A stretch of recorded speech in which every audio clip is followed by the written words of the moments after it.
Hello everyone, कैसे हैं आप सभी लोग। मेरा नाम लकी खंडेलवाल है। तो जैसा कि आप सभी लोगों को पता होगा कि एसएससी सीजीएल 2018 का जो फाइनल रिज़ल्ट है वो आउट हो चुका है। तो मेरे पास काफ़ी दिनों से मतलब लास्ट 3-4 डेज से काफ़ी मैसेजेस आ रहे थे कि आपका क्या रिज़ल्ट रहा, क्या पोस्ट मिली आपको। तो वो मैंने सोचा कि एक वीडियो बनाया जाए और आप सभी लोगों को बताया जाए कि जो मेरा फ़ाइनल सिलेक्शन है वो सिर्फ 0.03 मार्क्स से रुका है। 0.3 भी नहीं, 0.3 आपका बहुत होता है। ये है 0.03 मार्क्स से जो फाइनल सिलेक्शन था मेरा वो रुक गया। अब सबसे पहले हम देखते हैं कि एसएससी सीजीएल 2018 की जो टाइमलाइन है वो किस तरीके से रही। तो जो नोटिफिकेशन था वो आया था आपका 2018 में। एग्ज़ाम्स फॉर्म तब भरे हुए थे, जो आपका एग्ज़ाम होना था वो 2018 में ही होना था। लेकिन जो प्रीलिम्स का एग्ज़ाम हुआ वो हुआ था आपका जून 2019 में। जून 2019 में आपका एग्ज़ाम हुआ था और मुझे एक एक डेट काफ़ी अच्छे से याद है। जो मेरा एग्ज़ाम था वो 6 जून को था, ठीक है। और इसका जो रिज़ल्ट आया वो आया था आपका 20 अगस्त, ठीक है। 20 अगस्त को रिज़ल्ट आया क्योंकि एसएससी ने इस बार क्या करा था कि जो प्रीलिम्स का था रिज़ल्ट वो मेंस के एग्ज़ाम के अराउंड 15 दिन पहले आया था। जो मेंस का एग्ज़ाम था वो आपका होना था 11 से 13 सितंबर में। मेरा एग्ज़ाम था 13 सितंबर में। और जो मेंस का आया रिज़ल्ट वो आपका 24 से 25 अक्टूबर में आया था। मेंस का रिज़ल्ट काफ़ी जल्दी आ गया था आपका। इसके बाद जो आपका डिस्क्रिप्टिव का एग्ज़ाम हुआ था वो हुआ था आपका 29 दिसंबर 2019 को। 29 दिसंबर 2019। अब डिस्क्रिप्टिव के एग्ज़ाम होने के बाद क्या हुआ कि कोरोना काल आ गया और उसी के बाद मतलब रिज़ल्ट जो था आपका वो 7-8 महीने तक नहीं आया। उसके बाद स्टूडेंट्स ने कैंपेन करा तो जो फाइनली जो था रिज़ल्ट आपका वो आया 30 सितंबर में।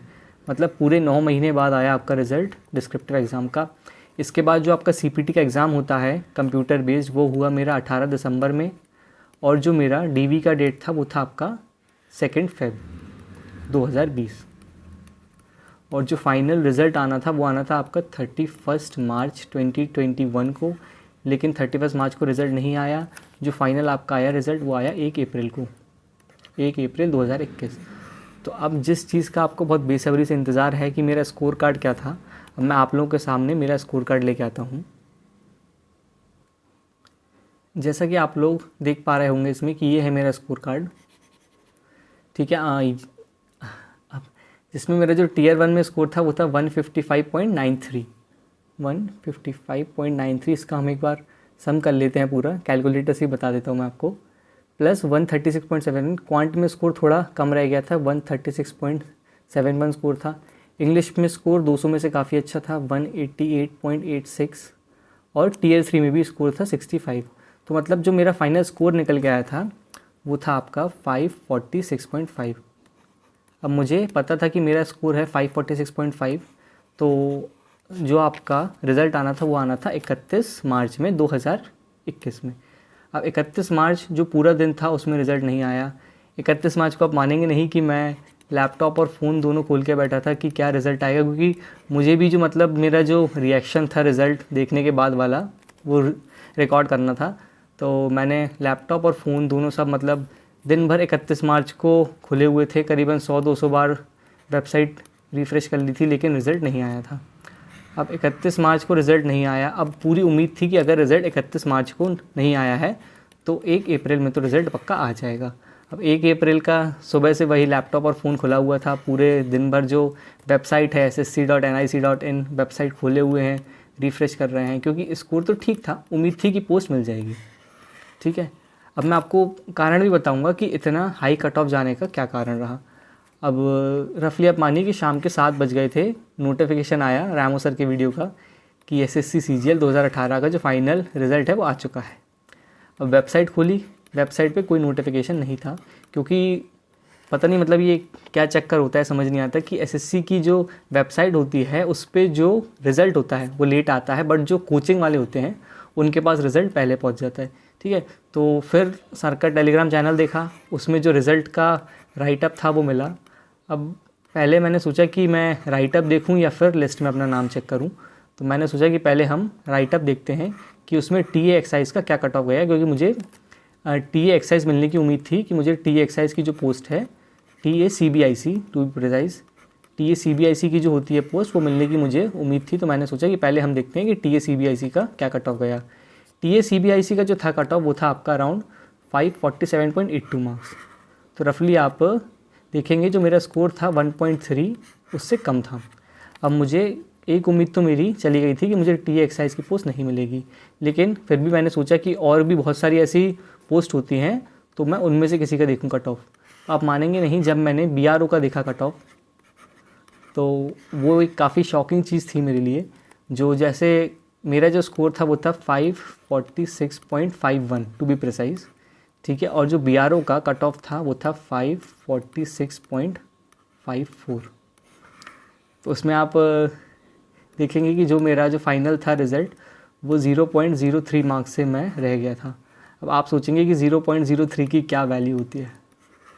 अब मुझे समझ में आया कि 0.03 की क्या वैल्यू होती है, क्योंकि अब जैसे लाइफ बॉय का जो आता है ऐड, उसमें वो कहता है कि it can kill around 99.99% of germs, लेकिन जो 0.01% जो रह जाते हैं ये वही जर्म होते हैं जो कोरोना फैलाते हैं।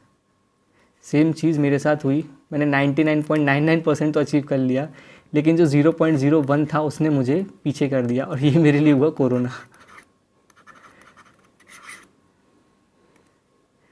ये जो था TA एक्साइज का था फाइनल कट ऑफ 547.82 मार्क्स, जो कि मुझे मतलब जैसे मैंने जब राइट अप देखा तो मैं उम्मीद खो चुका था कि TA एक्साइज तो नहीं मिलेगा। फिर मैंने देखा अदर जो होते हैं, अब उसमें जैसे ये आप देखेंगे D54 है UR कैटेगरी से, इसका कट ऑफ है 546.54 मार्क्स, और जैसा कि मैंने आपको बताया कि मेरा जो स्कोर था वो था 546.51।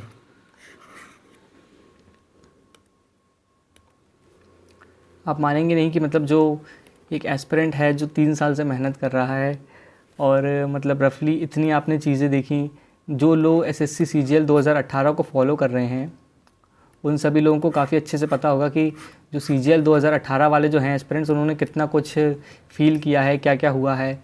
मतलब CGL 2017 में तो काफ़ी कुछ हुआ ही था, लेकिन CGL 2018 भी किसी चीज़ से कम नहीं है।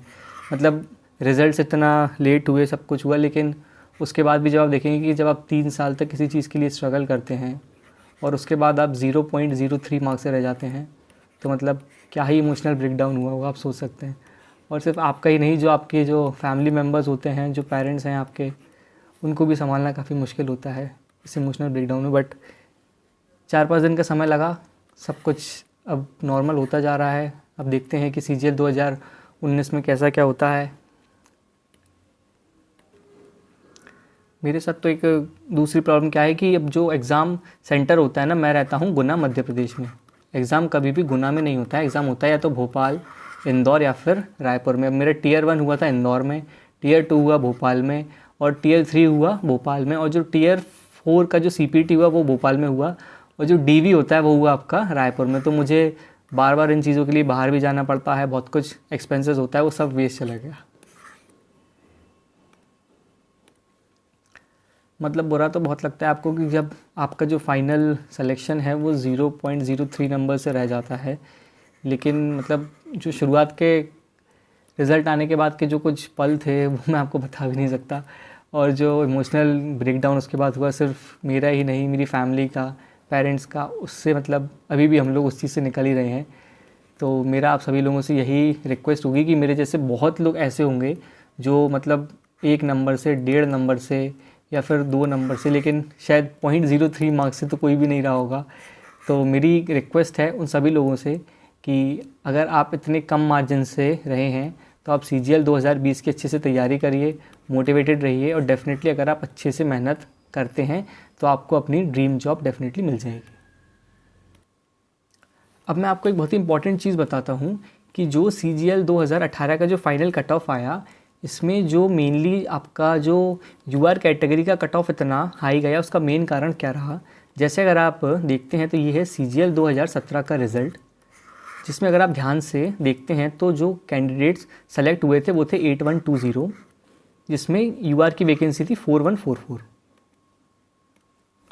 जिसमें आपकी जो UR की वैकेंसीज थी वो थी 4144, और जो कैंडिडेट्स रिकमेंड किए गए थे वो थे 4143, क्योंकि 1 वैकेंसी जो थी वो रिज़र्व की गई थी, किसी मतलब कुछ एक्सेप्शनल केस था, कोर्ट केस का, इसलिए।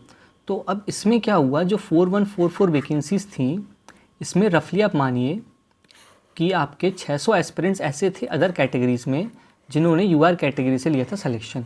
इसमें अगर आप देखते हैं तो 199 ओबीसी थे, 127 जो ओएच कैंडिडेट्स का हुआ था सिलेक्शन, उसमें से 77 ऐसे थे जिन्होंने यूआर की सीट ली थी। जो 96 एचएच थे उसमें से 67 यूआर वाले थे। जो आपके 349 एक्स सर्विसमैन थे उसमें से 261 थे यूआर वाले। तो ये नंबर आपका 2017 में रफली था 600 नंबर थे, मतलब 600 लोग ऐसे थे जो अदर कैटेगरीज़ के थे लेकिन उन्होंने यूआर कैटेगरी से लिया था सिलेक्शन। लेकिन 2018 का जो आया रिज़ल्ट उसमें क्या हुआ कि एसएससी ने, इसमें आप देखेंगे कि टोटल 11,103 कैंडिडेट्स रिकमेंड किए थे, जिसमें से जो यूआर की आपकी पोस्ट थी वो थी 5703। लेकिन इस एग्ज़ाम में क्या हुआ, अगर आप ध्यान से देखते हैं इसमें, तो जो ओबीसी वाले थे वो 446 एस्पिरेंट्स ऐसे निकले जिन्होंने यूआर कैटेगरी से लिया सिलेक्शन। जो 167 ओएच थे उसमें से 100 यूआर वाले निकले, 157 एचएच थे उसमें से 111 यूआर वाले निकले। मतलब ये सब जो स्टूडेंट्स थे इन्होंने यूआर कैटेगरी से लिया सिलेक्शन। और जो 680 एक्स सर्विसमैन थे उसमें से 491 ऐसे थे जिन्होंने यूआर से लिया सिलेक्शन। अब यही नंबर जो आपका सीजीएल 2017 में ओबीसी का 199 था वो यहाँ पे बढ़ के आपका 446 हो गया। तो टोटल जो आपका 17 में नंबर था 600, वो 2018 में बढ़ के हो गया 1200। मतलब अराउंड 1200 लोग ऐसे थे जो अदर कैटेगरीज़ के थे लेकिन उन्होंने यूआर कैटेगरी से लिया सिलेक्शन। तो ये मेन कारण रहा कि जो यूआर कैटेगरी का था कट ऑफ वो इतना हाई चला गया। यूआर की यहाँ पे अराउंड 5703 वैकेंसीज़ थी, जो कि बाद में ये वाली जो थी रिजर्वेशन पॉलिसी उसको अप्लाई करने के बाद अराउंड 4500 वैकेंसी रह गई। तो ये मेन कारण रहा कि आपका जो कट ऑफ था वो इतना हाई चला गया। अब इसमें जो अदर कैटेगरी वाले जो हैं कैंडिडेट्स, उनकी कोई गलती नहीं है, तो प्लीज़ कमेंट बॉक्स में उनको गालियाँ मत देना। इसमें जो गलती है ये पूरी सरकार की गलती है, क्योंकि आप मानेंगे कि टॉप 100 में अराउंड 15 से 20 एस्पिरेंट्स ऐसे हैं जो कि ओबीसी कैटेगरी के हैं लेकिन उनका जो सिलेक्शन हुआ है वो यूआर कैटेगरी से हुआ है। ठीक है। और टॉप 100 में एक मेरा जो है फ्रेंड भी है, तो वो भी मतलब ओबीसी कैटेगरी से था लेकिन उसका जो था सिलेक्शन यूआर कैटेगरी से हुआ। अब उसका स्कोर ओबीसी में इतना अच्छा है कि उसको ओबीसी में ही काफ़ी अच्छी पोस्ट मिल जाती, लेकिन फिर भी उसने यूआर का कट ऑफ क्लियर कर दिया तो उसको यूआर कैटेगरी से सीट मिली। अब इसमें ओबीसी वाले की तो कोई गलती नहीं है। ठीक है। तो प्लीज़ कमेंट बॉक्स में किसी को गालियाँ मत देना। अब वीडियो को ख़त्म करते हुए मैं आपको कुछ मोटिवेशन टाइप कुछ बताना चाहूँगा, क्योंकि जो इमोशनल ब्रेकडाउन होता है उसके बाद आपको कुछ तो चाहिए मोटिवेटेड होने के लिए। तो और इमोशनल ब्रेकडाउन सिर्फ आपका ही नहीं होता है, आपकी फैमिली में, आपका पेरेंट्स का, सबका इमोशनल ब्रेकडाउन होता है, तो उससे आपको उभरना बहुत ज़रूरी होता है। तो ये कुछ मोटिवेशन वाली चीज़ें जो आप पढ़ सकते हैं। Nothing in this world can take the place of persistence. मतलब जो परसिस्टेंस वाली जो बात होती है वो सबसे इम्पॉर्टेंट होती है कि अगर आप किसी एग्ज़ाम की तैयारी कर रहे हैं तो उसमें आप लगातार लगे रहें। अगर आप फुल कॉन्फिडेंस के साथ अगर आप पूरी अच्छे से मेहनत करेंगे तो एक न एक दिन आपको सफलता ज़रूर मिलेगी। टैलेंट कभी भी परसिस्टेंस की जगह नहीं ले सकता। टैलेंट इम्पॉर्टेंट होता है, लेकिन अगर आप एक चीज़ के लिए कंटिन्यूसली लगे रहेंगे तो डेफिनेटली आपको सक्सेस मिलेगी। Nothing is more common than unsuccessful man. अब अनसक्सेसफुल मैन आपको हर जगह मिलेंगे, उनके पास टैलेंट भी होता है लेकिन जो कमी होती है वो होती है परसिस्टेंस की। और जो जीनियस लोग होते हैं वो भी आपको सब जगह मिलेंगे। जीनियस विल नॉट, मतलब जो जीनियस लोग हैं वो भी आपकी जो परसिस्टेंस की जो ताकत होती है उसको भी बीट नहीं कर सकते। Unrewarded genius is almost a proverb. मतलब आप जीनियस तो हैं, अब जैसे मेरा ही अगर आप देखें तो मैं सक्सेसफुल तो नहीं हूँ क्योंकि मुझे पोस्ट नहीं मिली, बट मैं अपने आप को जीनियस भी नहीं कहूँगा क्योंकि जो मेरा स्कोर था वो था 546.51। अनसक्सेसफुल मैन काफ़ी एक डीप चीज़ है। अगर आप इसमें देखते हैं तो education will not, the world is full of educated derelicts. मतलब वर्ल्ड इज़ फुल ऑफ, जो भी एजुकेटेड पीपल हैं वर्ल्ड उनसे भरा हुआ है, लेकिन जो परसिस्टेंस और डिटर्मिनेशन है वो ओमनीपोटेंट चीज़ है। मतलब अगर आपके पास ये दोनों चीज़ हैं, अगर आप परसिस्टेंस से लगे हुए हैं और आपके पास डिटर्मिनेशन है तो डेफिनेटली आपको सक्सेस मिलेगी। एक और कोट मैं आपको बता देता हूँ, it seems as a failure tends to be more public than success. आजकल की दुनिया में यही होता है कि जो फेलियर होता है वो ज़्यादा पॉपुलर हो जाती है सक्सेस से, और at least that we perceive it. मतलब या तो हम ऐसा सोचते हैं, अदरवाइज़ ये कॉमन फिनोमेना है। We try to avoid it, हम कोशिश करते हैं कि हम उसको निगलेक्ट करें, but when we question ourselves every time we fail, लेकिन जब भी हम फेल होते हैं तो अपने आप को हम डेफिनेटली ब्लेम करते हैं, क्वेश्चन करते हैं कि कहीं ना कहीं हमारी मेहनत में कमी रही होगी। But the simple truth is no great success was ever achieve without a failure. लेकिन जो सिंपल ट्रुथ है वो ये है कि जो भी मतलब वर्ल्ड में जो सक्सेस हुई है वो कभी भी फेलियर के बिना नहीं है। अब चाहे आप एडिसन को देख लें, जो भी उन्होंने बल्ब बनाया, पहले वो अराउंड 5000 बार उसमें अनसक्सेसफुल रहे थे, उसके बाद उनको सक्सेस मिली थी। It may be one epic failure, या तो वो एक बड़ा फेलियर हो सकता है या फिर एक सीरियस या फिर अ सीरीज़ ऑफ फेलियर्स। मतलब या तो वो एक आपके लिए एक बड़ा फेलियर हो सकता है या फिर वो छोटे छोटे कुछ फेलियर हो सकते हैं। मतलब छोटे छोटे फेलियर क्या हो सकते हैं, जैसे आपका प्रीलिम्स का एग्ज़ाम नहीं निकला, मेंस का एग्ज़ाम नहीं निकला। और बड़ा फेलियर क्या हो सकता है मेरे जैसे, कि आपका जो सिलेक्शन था वो 0.03 मार्क्स से रुक जाए final selection. But whether we like it or not, failure is the necessary stepping stone for achieving our dreams. मतलब जो फेलियर होता है वो आपका स्टेपिंग स्टोन होता है टू अचीव योर ड्रीम्स। तो अगर आप डिटर्मिनेशन और परसिस्टेंस के साथ मेहनत करते हैं तो डेफिनेटली आपको कोई ना कोई पोस्ट मिलेगी ही सही और आप सक्सेसफुल रहेंगे। इसके अलावा अगर आप लोगों को कुछ भी डाउट है तो आप मुझे फेसबुक के थ्रू कांटेक्ट कर सकते हैं। ये है मेरा फेसबुक का प्रोफाइल का स्क्रीनशॉट और ये है मेरा इंस्टाग्राम का स्क्रीनशॉट, lucky_खंडेलवाल। इसके अलावा आपको कुछ भी डाउट है तो आप नीचे कमेंट कर सकते हैं। वीडियो को लाइक करें, शेयर करें, चैनल को सब्सक्राइब करें। और अगर आपको कुछ और डाउट पूछना है तो आप नीचे कमेंट कर सकते हैं और इंस्टाग्राम पे फॉलो कर सकते हैं। और ये है मेरी फेसबुक की link. Thank you very much.